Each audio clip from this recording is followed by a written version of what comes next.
నమస్తే, welcome to Bahujan times news. నేను తరంగిణి. ముందుగా బులెటిన్ లో హెడ్లైన్స్ చూద్దాం.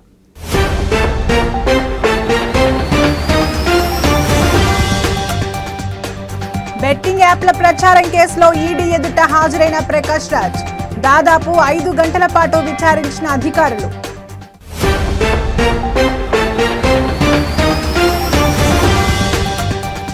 ఈడీ అదుపులో తలసాని మాజీ ఓఎస్డీ కళ్యాణ్ కుమార్ ఇంట్లో ఈడీ అధికారుల సోదాలు.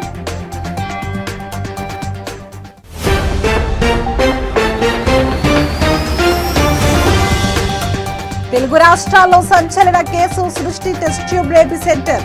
వెలుగులోకి సంచలన విషయాలు.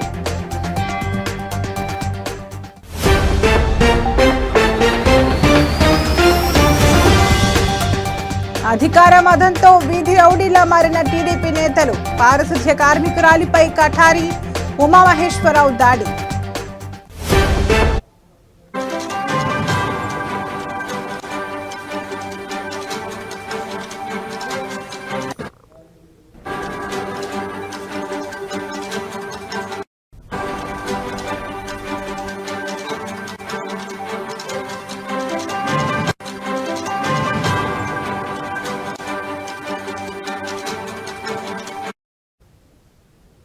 బ్రేకింగ్ న్యూస్ చూస్తున్నాం.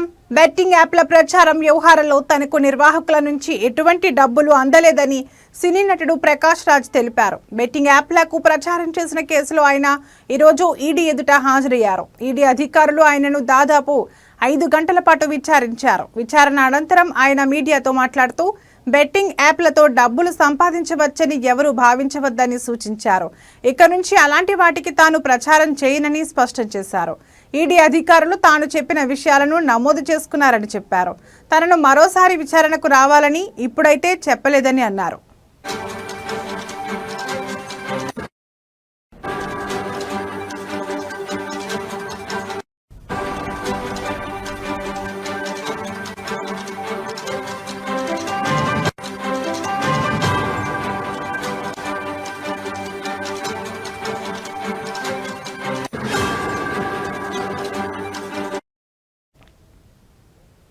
బెట్టింగ్ యాప్ల ప్రచారం వ్యవహారంలో తనకు నిర్వాహకుల నుంచి ఎటువంటి డబ్బులు అందలేదని సినీ నటుడు ప్రకాష్ రాజ్ తెలిపారు. బెట్టింగ్ యాప్లకు ప్రచారం చేసిన కేసులో ఆయన ఈరోజు ఈడీ ఎదుట హాజరయ్యారు. ఈడీ అధికారులు ఆయనను దాదాపు 5 గంటల పాటు విచారించారు. విచారణ అనంతరం ఆయన మీడియాతో మాట్లాడుతూ బెట్టింగ్ యాప్లతో డబ్బులు సంపాదించవచ్చని ఎవరూ భావించవద్దని సూచించారు. ఇక నుంచి అలాంటి వాటికి తాను ప్రచారం చేయనని స్పష్టం చేశారు. ఈడీ అధికారులు తాను చెప్పిన విషయాలను నమోదు చేసుకున్నారని చెప్పారు. తనను మరోసారి విచారణకు రావాలని ఇప్పుడైతే చెప్పలేదని అన్నారు.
బ్రేకింగ్ న్యూస్ చూస్తున్నాం. బీఆర్ఎస్ ఎమ్మెల్యే మాజీ మంత్రి తలసాని శ్రీనివాస్ యాదవ్ యొక్క మాజీ ఓఎస్డీ కళ్యాణ్ కుమార్ ను కొద్దిసేపటి క్రితం ఈడీ అధికారులు అదుపులోకి తీసుకున్నారు.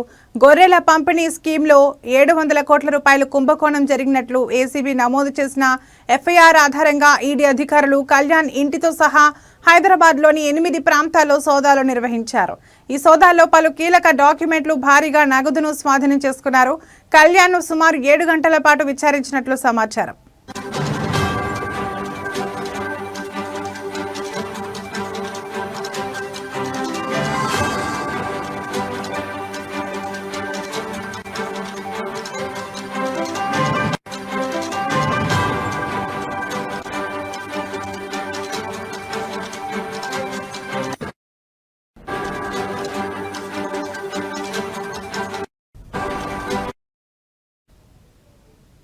ఈ కేసు గత ప్రభుత్వం హయాంలో అమలు చేసిన గొర్రెల పంపిణీ స్కీమ్లో జరిగిన ఆర్థిక అక్రమాలకు సంబంధించినది కాగా ఈ స్కీమ్లో 700 కోట్ల రూపాయల నిధులు దుర్వినియోగమైనట్లు ఏసీబీ ఆరోపించింది. Kalyan Kumar Telangana livestock development agency CEO Sabhavat రామచందర్తో కలిసి నకిలీ లబ్ధిదారుల పేరిట భారీగా నిధులను దారి మళ్లించినట్లు ఆరోపణలున్నాయి. ఈ కేసులో ఇప్పటికే పలువురు అధికారులు మధ్యవర్తులు అరెస్టయ్యారు. Prevention of money laundering act కింద కేసును నమోదు చేసి ఆర్థిక లావాదేవీలను పరిశీలిస్తోంది ఈడీ. ఈ స్కీమ్లో భారీగా నిధులు నకిలీ ఖాతాలకు బదిలీ అయినట్లు ఏసీబీ గుర్తించింది. ఇందులో కళ్యాణ్ కీలక పాత్ర పోషించినట్లు అధికారులు చెబుతున్నారు. అయితే తలసాని ప్రత్యేక అధికారి కావడంతో ఆయనకు కూడా ఈ స్కామ్లో ఏమైనా సంబంధం ఉందా అని ప్రజలు అనుమానిస్తున్నారు.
బులెటిన్లో మరో బ్రేకింగ్ న్యూస్ చూస్తున్నాం. తెలుగు రాష్ట్రాల్లో సృష్టి test tube baby centre case సంచలనంగా మారిన విషయం తెలిసిందే. అనుమతులు లేకుండా సరోగసి చేయడమే కాకుండా అక్రమంగా స్పెర్మ్ సేకరించి దాచిపెట్టారు. దీంతో కేసు నమోదు చేసుకుని దర్యాప్తు చేసిన పోలీసులకు సంచలన విషయాలు వెలుగులోకి వచ్చాయి. సెంటర్ నిర్వాహకులు సికింద్రాబాద్ రైల్వే స్టేషన్ పరిసరాల్లో ఫుట్పాత్లపై ఉండే బిచ్చగాళ్లకు బీరు బిర్యానీ, చదువుకున్న వారికి 4,000 రూపాయలు ఇచ్చి పోర్న్ వీడియోలు చూపించి వీర్యం సేకరించినట్లు గుర్తించారు. అండం కోసం మహిళా అడ్డా కూలీలకు 25,000 రూపాయలు చెల్లించినట్లు కూడా వెల్లడైంది. ఈ విచారణను మరింత లోతుగా చేసేందుకు సృష్టి నిందితుల కస్టడీపై పోలీసు అధికారులు కోర్టును ఆశ్రయించారు. ఈ కస్టడీ పిటిషన్పై ఈ రోజు మధ్యాహ్నం వాదనలు ముగిశాయి. ఈ సంచలన కేసు సృష్టికర్త అయిన డాక్టర్ నమ్రత కుమారుడు జయంత్ను వారం రోజులు కస్టడీకి ఇవ్వాలని పోలీసులు కోర్టులో కోరారు. ఇరువైపుల వాదనలు విన్న సికింద్రాబాద్ కోర్టు రేపు తీర్పు ప్రకటించనున్న స్పష్టం చేసింది.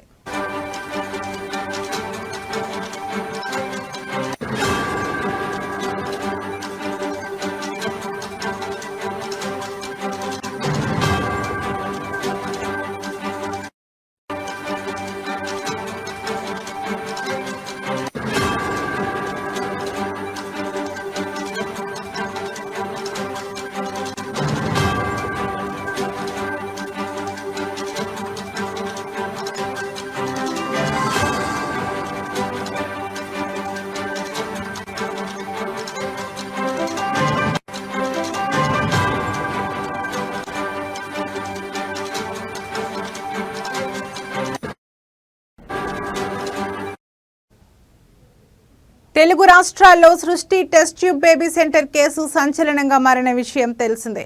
అనుమతులు లేకుండా సరోగసి చేయడమే కాకుండా అక్రమంగా స్పెర్మ్ సేకరించి దాచిపెట్టారు. దీంతో కేసు నమోదు చేసుకుని దర్యాప్తు చేసిన పోలీసులకు సంచలన విషయాలు వెలుగులోకి వచ్చాయి. సెంటర్ నిర్వాహకులు సికింద్రాబాద్ రైల్వే స్టేషన్ పరిసరాల్లో ఫుట్పాత్లపై ఉండే బిచ్చగాళ్లకు బీరు బిర్యానీ, చదువుకున్న వారికి 4,000 రూపాయలు ఇచ్చి పోర్న్ వీడియోలు చూపించి వీర్యం సేకరించినట్లు గుర్తించారు. అండం కోసం మహిళా అడ్డా కూలీలకు 25,000 రూపాయలు చెల్లించినట్లు కూడా వెల్లడైంది.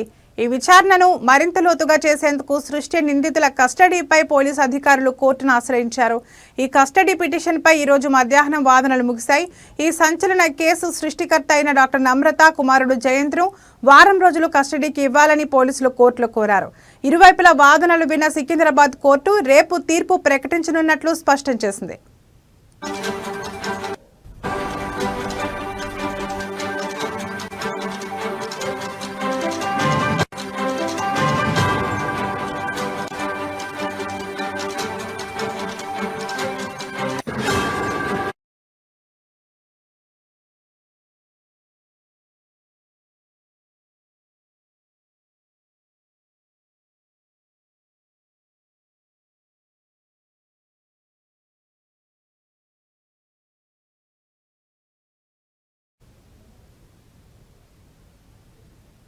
ఎన్టీఆర్ జిల్లా పారిశుధ్య కార్మికురాలు నిరసన చేపట్టారు. మైలవరంలో పారిశుధ్య కార్మికురాలు భవానీపై దాడి చేసి కార్మికురాలిపై టీడీపీ నేత కఠారి ఉమామహేశ్వరరావు అనుచిత వ్యాఖ్యలు చేశారు. తమనే ప్రశ్నిస్తావా అంటూ కారుతో పారిశుధ్య కార్మికురాలు భవానీని ఢీకొట్టారు. దీంతో టీడీపీ నేతపై చర్యలు తీసుకోవాలని కార్మికులు ఆందోళన చేపట్టారు. తనపై దాడి చేసిన టీడీపీ నేతను అరెస్టు చేయాలని డిమాండ్ చేశారు.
హైదరాబాద్లోని ముఖ్యమంత్రి రేవంత్ నివాసంలో టీపీసీసీ అధ్యక్షులు ఎమ్మెల్సీ బొమ్మ మహేష్ కుమార్ గౌడ్, వరంగల్ పశ్చిమ నియోజకవర్గ శాసనసభ్యులు నాయని రాజేందర్ రెడ్డి, ఎమ్మెల్యేలు కడియం శ్రీహరి, రేవూరి ప్రకాష్ రెడ్డి, కేఆర్ నాగరాజు తదితరులు మర్యాదపూర్వకంగా కలిశారు.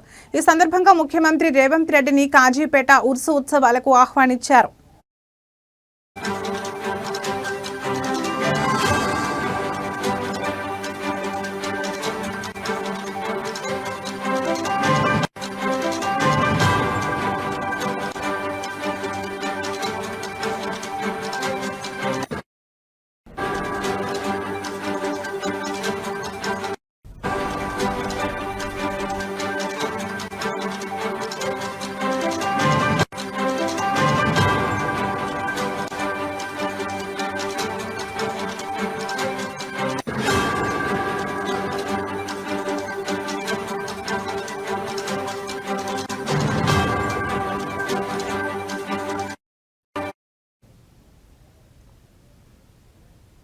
మాజీ సీఎం జగన్ రేపు నెల్లూరు జిల్లా పర్యటనకు విచ్చేయనున్న సందర్భంలో భద్రతా పరంగా Z+ కేటగిరీ సెక్యూరిటీ ఏర్పాటు చేసినట్లు జిల్లా ఇన్ఛార్జ్ ఎస్పీ తెలిపారు.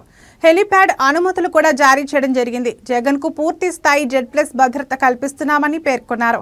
ఉదయం 10 గంటలకు చెముడుగుంట హెలిప్యాడ్ వద్దకు చేరుకుని అక్కడి నుంచి మాజీ మంత్రి కాకాని గోవర్ధన్ రెడ్డిని నెల్లూరు సెంట్రల్ జైల్లో ములాఖత్ చేయనున్నట్లు తెలిపారు. అనంతరం నెల్లూరు టౌన్లోని మాజీ ఎమ్మెల్యే ప్రసన్న కుమార్ రెడ్డి నివాసానికి వెళ్లి కలవనున్నట్టు పేర్కొన్నారు. ప్రస్తుతం 30 పోలీస్ యాక్ట్ అమలులో ఉన్నందున ఊరేగింపులు, సభలు, బైక్ ర్యాలీలు, రోడ్ షోలు నిర్వహించడానికి అనుమతులు ఇవ్వలేదని చెప్పారు. రెచ్చగొట్టే నినాదాలు, బ్యానర్లు, ప్లకార్డులు వాడితే చట్టపరమైన చర్యలు తీసుకుంటామని హెచ్చరించారు. లాడ్జీలు, చెక్ పోస్టులు, వాహనాల తనిఖీలు చేపడుతున్నట్లు తెలిపారు. పరామర్శిస్తారు. అక్కడి నుంచి నల్లపురెడ్డి ప్రసన్న కుమార్ రెడ్డి గారి ఇంటికి వెళ్ళి అక్కడ వాళ్ళని కలిసి మళ్ళీ ఆయన ప్రోగ్రామ్ అది. దీంట్లో మనకు 10 o'clock నుంచి మధ్యాహ్నం 2 o'clock వరకు ఈ ప్రోగ్రామ్ ఉంటుంది. ఈయన తరఫున మనకు లోకల్లో ఉన్నటువంటి ఎమ్మెల్సీ గారు అయినటువంటి చంద్రశేఖర్ రెడ్డి గారు మనకు రిక్వెస్ట్ ఇవ్వడం జరిగింది. ఆ రిక్వెస్ట్ ప్రకారం మనం కూడా వాళ్ళకి ఎక్స్సీఎం గారు ఇలాగా వస్తున్నారు ప్రోగ్రామ్కి, ఆయన పరామర్శ కోసం వస్తున్నారు, అలాగే ప్రసన్న కుమార్ రెడ్డి గారి ఇంటికి వస్తున్నారంటే మనం ఒక క్వశ్చనరీ కూడా ఇవ్వడం జరిగింది. ప్రోగ్రామ్ వివరాలన్నీ కూడా ఎవరు ఆర్గనైజ్ చేస్తున్నారు, ఇటువంటి ప్రోగ్రామ్స్ ఎక్కడెక్కడ అని అడగడం జరిగింది. అందులో భాగంగా వాళ్ళు ఈ పరామర్శ అలాగే ప్రసన్న కుమార్ రెడ్డి ఇంటికి రావడం జరుగుతుందని చెప్పారు. ఎటువంటి జన సమీకరణ చేయట్లేదని కూడా వాళ్ళు చెప్పారు. ఇది ప్యూర్లీ ఈ 2 ప్లేసెస్లో విజిట్ చేస్తారన్నారు. త్రూ హెలికాప్టర్ ద్వారా వస్తున్నారు. అందుకని జైలుకి ఫస్ట్ వస్తున్నారు కాబట్టి జైలు దగ్గర హెలిప్యాడ్ని అరేంజ్ చేయడం జరిగింది. దగ్గరగా ఉంటుంది, సెక్యూర్డ్ ప్లేస్ కూడా అక్కడ. సో జైలు దగ్గర డిపిసి దగ్గర ఏర్పాటు చేసినటువంటి హెలిప్యాడ్లో అరౌండ్ 10:30, 11 మధ్యలో అక్కడ ల్యాండ్ అవుతారు. అక్కడ మనం ఒక లిమిటెడ్ మెంబర్స్కే పర్మిషన్ ఇవ్వడం జరిగింది. 10 మెంబర్స్కే మనము పర్మిషన్ ఇవ్వడం జరిగింది. ఆ 10 మెంబర్స్ని కూడా ఐడెంటిఫై చేసి లోపల తీసుకోవడం జరుగుతుంది. అలాగే అక్కడి నుంచి జైలు పక్కనే ఉంది, జస్ట్ ఒక 1/2 కిలోమీటర్లో. అక్కడ వెళ్తే అక్కడ 3కి పర్మిషన్ ఇవ్వడం జరిగింది జైలు మాన్యువల్ ప్రకారం. వాళ్ళు వెళ్ళిన తర్వాత అక్కడ మిగతా వెహికల్స్ కానీ అక్కడ రెస్ట్రిక్టెడ్ ఏరియా కాబట్టి ఆ ఏరియాలో ఎవరు కూడా ప్రైవేట్ పర్సన్స్ కానివ్వండి, పబ్లిక్ గ్యాదరింగ్ అక్కడ ఎవరు రావడానికి వీల్లేదు. వస్తే వాళ్ళ మీద పక్క పర్మిషన్ లేదు కాబట్టి వాళ్ళని చట్ట ప్రకారం వాళ్ళందరి మీద కేసులు కట్టడం ఇవన్నీ జరుగుతుంది.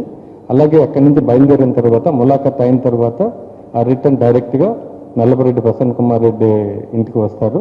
ఇది టౌన్లో ఉంది, సో సుజాతమ్మ కాలనీలో ఉంది. ఇది ఇక్కడికి వస్తారు. ఎక్కడ కూడా పబ్లిక్ ఆయన Z+ కేటగిరీలో ఉన్నారు కాబట్టి వాళ్ళ రిక్వెస్ట్ ప్రకారం మనం ఫుల్ ప్రూఫ్ బందోబస్తు ఇవ్వడం జరిగింది. ఎక్కడ ఎటువంటి అవాంఛనీయ సంఘటనలు జరగకుండా జగన్మోహన్ రెడ్డి గారి పర్యటన మొత్తం కూడా ఫుల్ సెక్యూరిటీ ఇవ్వడం జరిగింది. పబ్లిక్ కూడా వాళ్ళు.